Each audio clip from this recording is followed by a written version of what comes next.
দেখতে পাচ্ছেন বাহারি ডিজাইনের হরেক রকমের খাবার। এই খাবারের দৃশ্য দেখে যে কেউ শৈশবে ফিরে যাবে, মনে পড়ে যাবে মেলার সেই দিনগুলোর কথা। বৈশাখের শুরু থেকে যখন গ্রামগঞ্জে মেলা অনুষ্ঠিত হতো, তখন বড় ভাই বোন দুলাভাই কিংবা বাবার হাত ধরে মেলায় যাওয়ার অনুভূতিটা ছিল ভিন্ন রকমের। শৈশবের দিনগুলো যেমন হাসি খুশি ছিল, ঠিক তেমনই সকলের কাছে বন্ধনটা ছিল মায়ায় ঘেরা।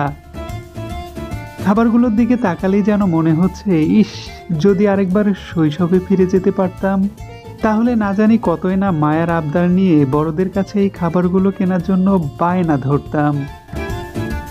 যতই দিন যাবে ততই বাড়তে থাকে বয়স, আর শৈশবের সেই স্মৃতির পাতায় রয়ে যাবে মায়ে ভরা এই দিনগুলোর কথা।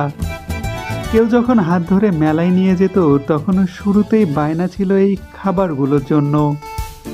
এখনো মেলায় গেলে সবার একটাই লক্ষ্য, চিনি এবং গুড় দিয়ে তৈরি সাজ, বাতাসা এবং চিনি তৈরি আকর্ষণীয় এই রসুন।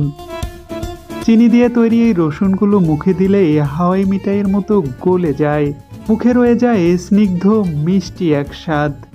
দেখতে যেমন সুন্দর, এর স্বাদটাও অতুলনীয়। চিনির সাথে দুধ আর সাদা এলাচের সংমিশ্রণে তৈরি হয় এই রসুন। অঞ্চলভেদের ভিন্ন নামও রয়েছে। আরও রয়েছে কানমুচড়ি, কুড়মুড়ি, খুরমা, চানাচুর সহ অনেক কিছু। দেখে যেন লোভ সামলে রাখা দায়। ভিডিও দেখে অনেকের জিভে পানি চলে এসেছে। এখানে কিচ্ছু করার নাই, আমার ঠেকা পড়ে নাই, আমি কাউকে কিনে দিবার পাবা নই।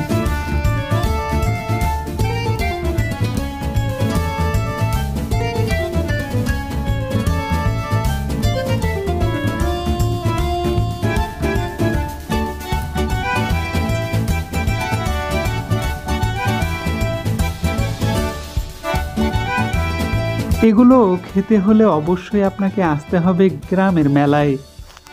শহরে যে পাওয়া যায় না এমন না, তবে গ্রামের যে কোনো মেলায় আসলে ভিন্নধর্মী এই খাবারগুলো আপনাকে মুগ্ধ করে দেবে।